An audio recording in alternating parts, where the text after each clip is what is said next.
हरे कृष्णा। आप सभी का दिन शुभ और मंगलमय हो और भगवान श्री कृष्ण की कृपा आप सभी भक्तजनों पर सदा बनी रहे। आज सुनिए आषाढ़ मास महात्म्य का अध्याय 11। आज के अध्याय में आप जानेंगे इल्ला तीर्थ के आविर्भाव की कथा का वर्णन। श्री ब्रह्मा जी कहते हैं, इल्ला तीर्थ के नाम से जिस तीर्थ की प्रसिद्धि है वह मनुष्यों को सब प्रकार की सिद्धि देने वाला, ब्रह्मा हत्या आदि पापों से दूर करने वाला तथा संपूर्ण कामनाओं को पूर्ण करने वाला है। वे वत्स मनु के वंश में इल्ला नामक एक राजा थे। वे बहुत ही सेना साथ लेकर शिकार खेलने के लिए वन में गए हुए थे। वहाँ उनकी बुद्धि में कुछ दूसरा ही निश्चय हुआ। उन्होंने अमात्यों से कहा, आप सब लोगों मेरे पुत्र द्वारा पालित नगर में चले जाएं। देश कोष बल राज्य तथा मेरे पुत्र की भी रक्षा करें। महर्षि वशिष्ठ भी हमारे लिए पिता के समान है। वे भी अग्निहोत्र की अग्नियों को लेकर मेरी पत्नियों के साथ लौट जाएं। मैं अभी इस वन में ही निवास करूंगा। बहुत अच्छा कहकर के सब लोग चले गए और राजा धीरे धीरे रत्नमय हिमालय पर्वत पर जाकर वहीं निवास करने लगे। एक दिन उन्होंने उस पर्वत पर एक गुफा देखी जो नाना प्रकार के रत्नों से विचित्र शोभा पा रही थी। उस गुफा में यक्षों का राजा समन्यु रहता था। उसके साथ उसकी पतिव्रता पत्नी समा भी रहती थी। उस समय वह यक्ष मृग रूप धारण करके अपनी पत्नी के साथ विचर रहा था। भांति भांति के रत्नों से चित्रित उसका वह विशाल गृह सूना पड़ गया था। अतः राजा अपनी भारी सेना के साथ वहीं ठहर गए। वह यक्ष अधर्म के कोप से पत्नी के साथ मृग रूप धारण करके रहते थे। उसने सोचा, इस राजा ने मेरा घर छीन लिया है, मैं इसे जीत सकता नहीं और यह मांगने पर देगा नहीं। अब क्या करूं? इसी चिंता में पड़कर वह मृगी रूप धारणी अपनी पत्नी से बोला, कांति, इस राजा का मन मृग के व्यसन में आसक्त है। यह कैसे विपत्ति में फंसे, इसके लिए कोई उपाय सोचो। मेरा विचार है कि तुम मनोहर मृगी का रूप धारण करके इसके सामने से निकलो और इसे अपनी ओर आकृष्ट करके किसी तरह अंबिका वन में पहुंचा दो। उसके भीतर प्रवेश करते ही यह राजा स्त्री हो जाएगा। भद्र, यह काम तुम ही कर सकती हो, मेरे लिए यह उचित नहीं होगा। तब यक्षिणी ने पूछा, नाथ, अंबिका वन तो बड़ा सुंदर है, तुम उसमें क्यों नहीं जा सकते? यदि तुम भी चले जाओ तो क्या दोष होगा, यह हमें ठीक ठीक बताओ। तब यक्ष ने कहा, एक समय पार्वती ने एकांत में बैठे हुए भगवान शंकर जी से कहा, हे देवेश्वर, स्त्रियों की यह स्वाभाविक इच्छा होती है कि उनकी रति क्रीड़ा सदा गुप्त रहे, इसलिए मुझे ऐसा नित्य स्थान दीजिए जो आपकी आज्ञा से सुरक्षित हो। मैं स्थान वही चाहती हूँ जो उपावन के नाम से प्रसिद्ध है। उसमें आप गणेश, कार्तिकेय और नंदी के सिवा जो कोई भी प्रवेश करे वह स्त्री हो जाए। शंकर जी ने प्रसन्न होकर कहा, ऐसा ही हो, इसलिए उमा के उस वन में मुझे नहीं जाना चाहिए। अपने स्वामी का यह वचन सुनकर इच्छा अनुसार रूप धारण करने वाली वह यक्षिणी विशाल नेत्रों वाली मृगी बनकर राजा के सामने आई। यक्ष वहीं ठहर गया। राजा ने मृगी को देखा। मृग्या में तो उनकी आसक्ति थी ही। मृगी पर दृष्टि पड़ते ही वे अकेले घोड़े पर जा बैठे और उसका पीछा करने लगे। वह धीरे धीरे राजा को अंबिका वन तक खींच ले गए। जब घोड़े पर बैठे ही बैठे उमा वन में प्रविष्ट हो गए, तब यक्षिणी ने मृगी रूप छोड़कर दिव्य पुरुष धारण कर लिया और अशोक वृक्ष के नीचे खड़ी होकर राजा को देखकर हंसने लगी। पति की कही हुई बातों को याद करके वह राजा से बोली, सुंदरी, इला, तुम अकेली अबला घोड़े पर चढ़कर पुरुष के वेश में कहाँ जाती हो? किसके पास जाओगी? इसके मुख से इला शब्द सुनकर राजा क्रोध से मूर्छित हो उठे और यक्षिणी को डांटकर मृगी का पता पूछने लगे। यक्षिणी ने पुनः पूछा, इला, अपने आप को अच्छी तरह देख लो, फिर मुझे मिथ्यावादिनी या सत्यवादिनी कहना। उसी समय राजा को स्वयं का स्त्री होने का आभास हो गया। यह मुझे क्या हो गया है? यह कहते हुए राजा चकित हो गए। उन्होंने यक्षिणी से पूछा, सुव्रते, यह मुझे क्या हो गया है? इस बात को आप ठीक ठीक जानती हैं, अतः बताइए आप कौन हैं, इसका भी परिचय दीजिए। तब यक्षिणी बोली, हिमालय की श्रेष्ठ गुफा में मेरे पति यमराज शमनीय निवास करते हैं। मैं उन्हीं की पत्नी हूँ। जिस शीतल कंदरा में आप ठहरे हुए हैं वह हमारा ही है। मैं ही मृगी बनकर आपको यहाँ तक ले आई हूँ। यह उमावन है। यहाँ के लिए पूर्व काल में महादेव जी यह वर दे चुके हैं कि जो पुरुष इसमें प्रवेश करेगा वह स्त्री हो जाएगा। अतः आप भी स्त्री हो गए, इससे आपको दुखी नहीं होना चाहिए। कोई कितना भी प्रौढ़ क्यों न हो, भविष्य व्यथा को कोई नहीं जानता। इस प्रकार ईला को आश्वासन देकर वह सुंदरी यक्षिणी अंतर ध्यान हो गई।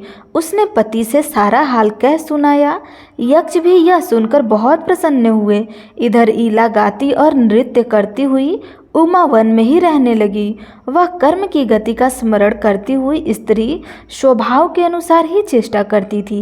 एक दिन जब ईला नृत्य कर रही थी, वृद्ध ने उसे देखा। वह अपने पिता को नमस्कार करने के लिए जा रहे थे।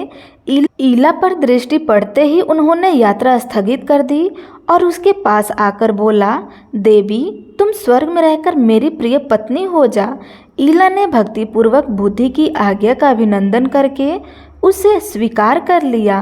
बुद्ध अपने उत्तम स्थान पर ले जाकर ईला के साथ प्रेम पूर्वक विहार करने लगे। उसने भी सब प्रकार की सेवाएं से पति को संतुष्ट किया। इस प्रकार बहुत समय व्यतीत हो जाने पर बुद्ध ने प्रसन्न होकर अपनी प्रिय से कहा, कल्याणी मैं तुझे क्या दूं? तेरे मन में जो प्रिय वस्तु हो उसे मांग ले। तब बुद्ध ने तथास्तु कहते हुए कहा, तेरे गर्भ में विश्वविख्यात क्षत्रिय पुत्र उत्पन्न होगा।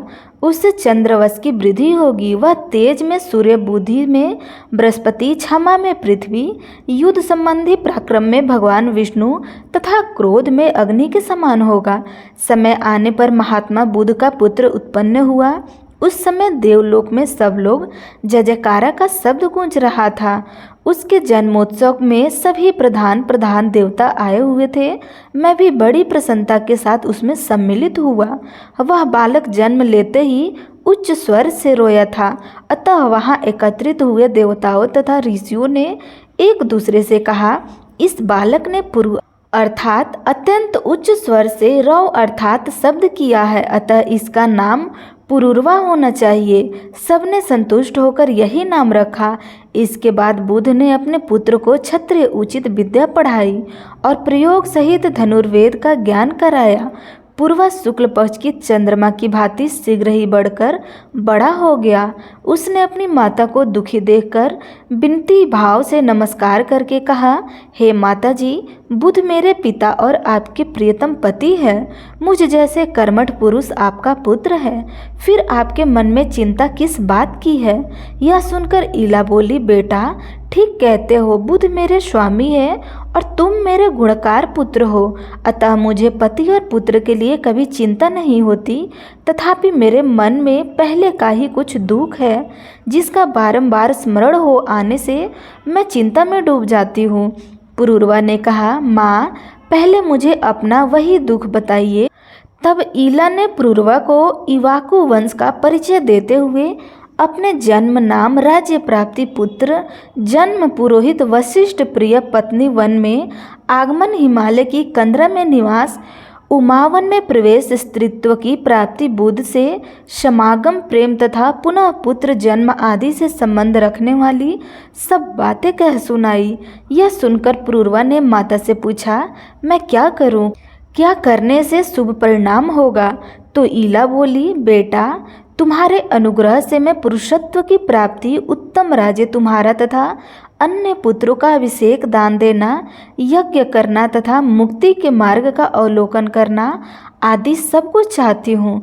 तुम अपने पिता बुद्ध के पास जाकर सब बातें यथार्थ रूप से पूछो। वे सब जानते हैं, तुम्हारे लिए हितकर उपदेश देंगे। माता के कहने से पुरुरवा अपने पिता के पास गए और उन्होंने प्रणाम करके उनको अपनी माता का तथा अपना कर्तव्य पूछा। यह सुनकर बुद्ध ने कहा, महामती मैं राजा ईला को जानता हूँ। उनके ईला होने का वृतांत भी मुझसे छिपा नहीं है। उमा के वन में आना और उस वन के विषय में भगवान शंकर की आज्ञा का हाल भी मुझे मालूम है। बेटा, भगवान शिव और माता पार्वती के प्रसाद से ईला का श्राप दूर हो सकता है। उन दोनों की आराधना के सिवा दूसरा कोई उपाय नहीं है। तुम गोदावरी नदी के तट पर जाओ, वहाँ भगवान शिव पार्वती जी के साथ सदा विराजमान रहते हैं। वे ही वरदान देकर श्राप का नाश करेंगे। पिता की बात सुनकर पुरूरवा बहुत प्रसन्न हुआ। उन्होंने माता को पुरुषत्व प्राप्त होने की इच्छा से हिमालय पर्वत, माता पिता तथा गुरु को मस्तक झुकाया और तपस्या करने के लिए तुरंत ही त्रिभुवन बावनी गौतमी गंगा की ओर प्रस्थान किया। पुत्र के पीछे ईला और बुध भी गए। वे सब लोग गौतमी के तट पर पहुँचे और वहां स्नान करके तपस्या करते हुए भगवान की स्तुति करने लगे। पहले बुध ने, फिर ईला ने, उसके बाद पुरूरवा ने देवी पार्वती तथा भगवान शंकर का स्तवन किया। बुध बोले, जो अपने शरीर की केसर से स्वभावतः सुवर्णा के समान कांतिमान एवं सुंदर दिखाई देते हैं, कार्तिकेय और गणेश जी के द्वारा जिनकी सदा अर्चना होती रहती है, वे शरणागत वत्सल्य उमा महेश्वर मुझे शरण दे। तो ईला बोली, संसार के त्रिविध ताप रूपी दावानल से दग्ध होने वाले देहधारी, जिनका चिंतन करने से सतकाल परम शांति और प्राप्त होते हैं, वे कल्याणकारी उमा महेश्वर मुझे शरण दे। देव में आ रही हूँ, मेरे हृदय में बड़ी पीड़ा है। कलेश आदि से मेरी रक्षा करने वाला आपके सिवा दूसरा कोई नहीं है। शरणागत की रक्षा करने वाले आपके जो दोनों परम पवित्र चरण हैं, वे मुझे शरण दे। पुरूरवा बोले, जिनसे इस जगत की उत्पत्ति होती है तथा प्रलय काल में यह सब जिनके ही भीतर लय हो जाता है, वे संसार को शरण देने वाले जगत आत्मा उमा महेश्वर मुझे शरण दे। देवताओं के समुदाय में एक महान उत्सव के अवसर पर गिरिराज कुमारी पर्वत ने महादेव जी से कहा था, ईसा, आप मेरे दोनों चरण पकड़े। इस पर शिव जी ने अत्यंत प्रतिवश पार्वती के जिन दोनों शरणागत पालक चरणों को ग्रहण किया था, वे मुझे शरण दे। यह स्तुति सुनकर उमा महेश्वर प्रकट हो गए। भगवती उमा ने कहा, तुम लोगों का मनोरथ क्या है, बताओ, मैं उसे पूर्ण करूंगी। तुम्हारा कल्याण हो, तुम सब लोग कृतार्थ हो गए हो। जो वस्तु देवताओं के लिए भी दुर्लभ हो, वह भी मैं तुम्हें दूंगी। पुरूरवा बोले, जगदम्बिके, राजा ईला अज्ञानवश आपके वन में घुस गए थे। देवेश्वरी, आप उनके उस अपराध को क्षमा करें और पुनः उन्हें पुरुषत्व दें। पार्वती ने भगवान शंकर की सम्मति के अनुसार तथास्तु कहकर उन सब की प्रार्थना स्वीकार की। इसके बाद शिव जी ने कहा, राजा ईल गौतमी में स्नान करने मात्र से पुरुष हो जाएंगे। तब बुध की पत्नी ईला ने गंगा में स्नान किया। स्नान के बाद ईला के शरीर से जो जल छू रहा था, उसके साथ उसके नारी जनोचित सौंदर्य, नृत्य और संगीत भी गंगा की धारा में मिल गए। वे ही नृत्य गीता और सौभाग्य नाम की नदियों के रूप में बदल गए। वे नदियाँ भी गंगा में आ मिली। इससे वहाँ 3 पवित्र संगम हो गए। उनमें किया हुआ स्नान और दान इंद्र पद की प्राप्ति कराने वाला है। शिव और पार्वती के प्रसाद से पुरुषत्व प्राप्त करने के बाद राजा ईला ने महान अभ्युदय की सिद्धि के लिए वहाँ अश्वमेघ यज्ञ किया। पुरोहित वशिष्ठ अपनी पत्नी, पुत्र, अमात्य, सेना और कोष को भी लाकर उन्होंने वह यज्ञ संपन्न किया। दंडवत वन में ईला ने चतुरंगिनी सेना सहित राज्य की स्थापना की। वहाँ ईला के नाम से विख्यात उनका नगर भी है। सूर्यवंश की परंपरा में जो उन्हें पहले पुत्र उत्पन्न किए थे, उनको राज्य पर अभिषिक्त करके पीछे स्नेह पुरूरवा का भी अभिषेक किया गया। यह राजा पुरूरवा चंद्रवंश के प्रवर्तक हुए। जहाँ राजा को पुरुषत्व की प्राप्ति हुई, वहाँ गौतमी के दोनों तटों पर 16,000 तीर्थों का निवास हो गया। वहाँ ईलेश्वर नामक भगवान शंकर की भी स्थापना हुई है। उन तीर्थों में स्नान और दान करने से संपूर्ण यज्ञ का फल प्राप्त होता है। आज का अध्याय यहीं समाप्त हुआ। अगले अध्याय में आप जानेंगे चक्र तीर्थ और पीपल तीर्थ की महिमा का वर्णन। प्रिय भक्तजनों, एकादशी के उपवास को व्रतों का राजा कहा जाता है।